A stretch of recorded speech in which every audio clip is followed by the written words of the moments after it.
Now available in paperback and Kindle Unlimited. Isis, Escape from Transylvania. The goddess next door and John Haynes must escape a horde of vampires on the hunt in this horror-filled Isis series adventure. Get Isis, Escape from Transylvania in paperback and Kindle Unlimited today. There have been rumblings that Dan DiDio wants to bring back DC's New 52 universe, with Diane Nelson, the former president of DC Entertainment, terminated for the complete failure of Scott Snyder's DC Cinematic Universe, and Jeff Johns, the former creative operating officer, leaving to work on DC's streaming service and shows like DC's Titans.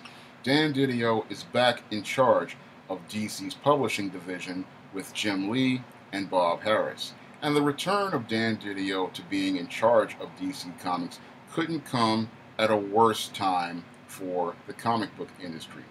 The comic book industry right now is in the middle of a major slump, and that slump is turning into a free fall thanks to Sana Amanat over at Marvel doubling down on the failed diversity campaign many call SJW Marvel.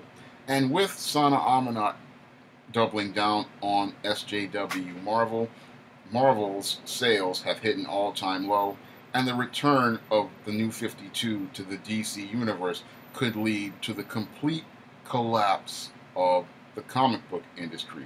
Now, the New 52 was one of the reasons why the comic book industry is in a slump right now, and Dan DiDio back in 2011 thought that by rebooting the DC Universe after Flashpoint, that he could create a darker, grittier DC Universe.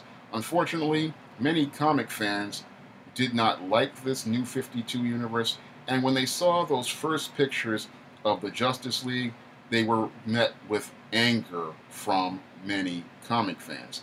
And those comic fans' anger was reinforced with them voting with their wallets. Yes, there was a short-term bump in the first issues of the New 52 comics where people bought the first issues. However, after the second issue, we started to see major participants drops in sales for DC Comics. Even worse, we started to see sales drops as related to DC merchandising.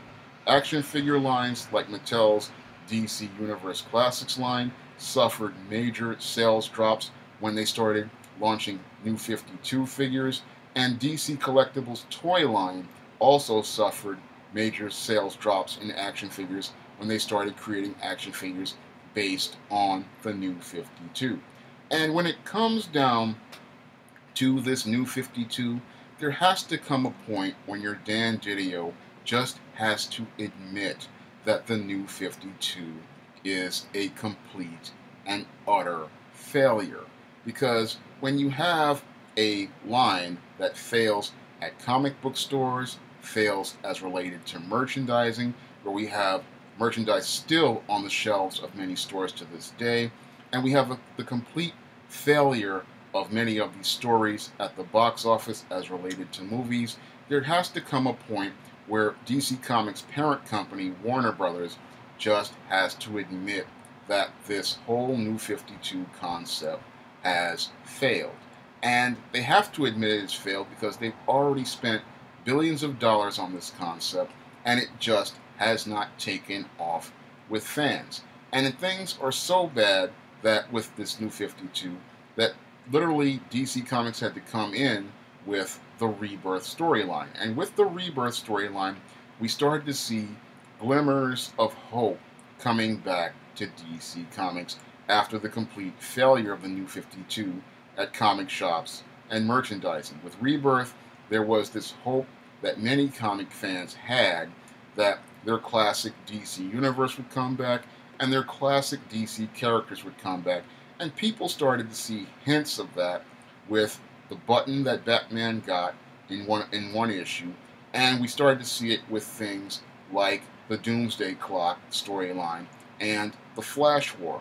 And with those stories, we had these hints that things were going to set up in the 2-year storyline that Jeff Johns wrote, that we were going to get towards the return to the classic DC universe. And if Dan DiDio yanks that rug out from under comic fans and does not pay off on that storyline, then I believe that there's going to be hell to pay for DC Comics in the same way Marvel Comics is paying right now for SJW Marvel.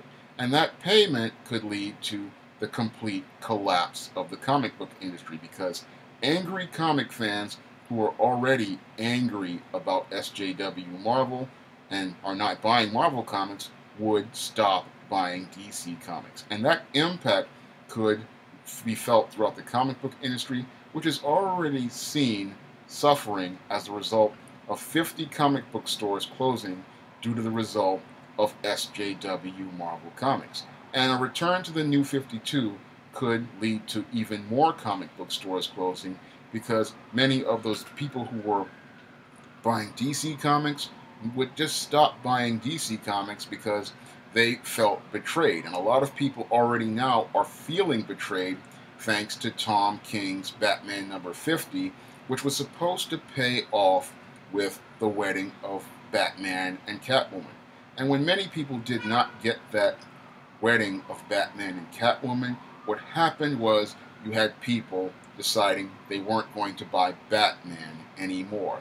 And Dan DiDio going back to the New 52 could further alienate fans and lead to people not buying DC Comics. And again, with the combination of SJW Marvel and the New 52, this could lead to the complete collapse of the comic book industry, because with the big two creating comics that no one wants, that means no one's buying comic books, and that's going to lead to many comic shops winding up with a whole host of inventory they just can't move. And if they can't move this non-returnable inventory, even in 25-cent bins, that means that those comic shops are going to go out of business. And if those comic shops go out of business, then there is going to be no place to sell comics on the regular.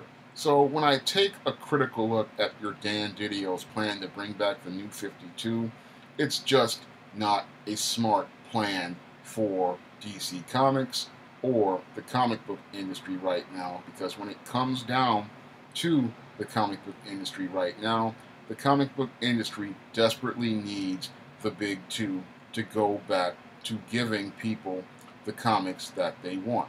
Not the comics that Dan DiDio wants, because your Dan DiDio believes that the New 52 is his baby, and like Tom Brevoort with the Unstoppable Wasp and Sana Amanat with Kamala Khan Ms. Marvel, he believes that his baby needs to be made a priority. However, in the publishing business, you have to look at what's selling, and if something is not selling, you just stop producing it. As a publisher, myself, I have had projects that I have had emotional attachments to.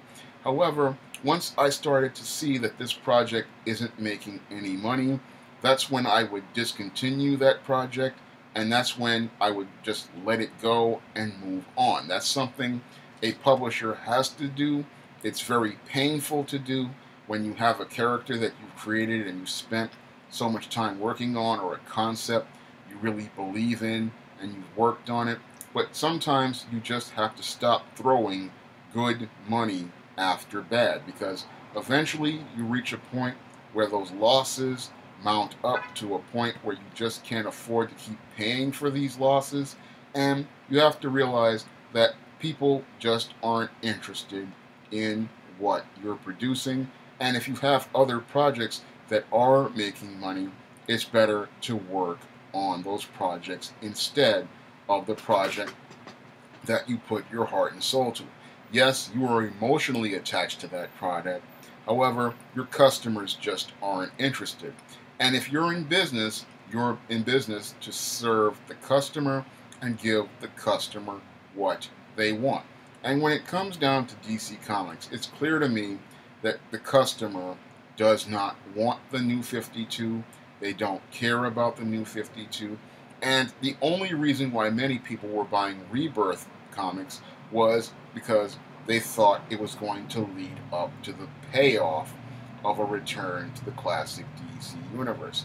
And a return to the classic DC universe could have been a thing that could have put DC Comics over Marvel for the first time in years, and it could have led to Marvel falling really hard, because this is something that your Dan DiDio really isn't thinking about, because he's in his feelings about his creation and not thinking about being competitive. As a competitive guy myself, I'm thinking about the bigger picture, and for DC Comics, returning to classic DC could have been a thing that could have put them over and made them the #1 comic book company, because America's classic iconic heroes returning in full form on the covers of DC Comics and in DC Comics could have been the thing that would have brought people back to comics and could have given DC Comics major market share. Unfortunately, your Dan DiDio is still caught up in his dark, dreary, depressing vision where he believes heroes need to be miserable, that he doesn't understand how he's making comic fans miserable, and how he's making the business of comics miserable, and how he's just about to help Sana Amanat finish putting the comic book industry out of business. If DC goes back to the New 52, it's going to be the end not only of the DC universe, but it possibly could be the end of one of the longest eras of comic book history in America. If you'd like to see me make more videos like this, you can donate to my Patreon by clicking the link in the description box. And if you want to try some of my SJS Direct publications, like the ISIS series, the E-Steam series, The Temptation of John Haynes, and the Spinsterella trilogy, you may do so by clicking the link to Amazon.com in the description box. That's all I have to say for this video. You can comment, rate, and subscribe.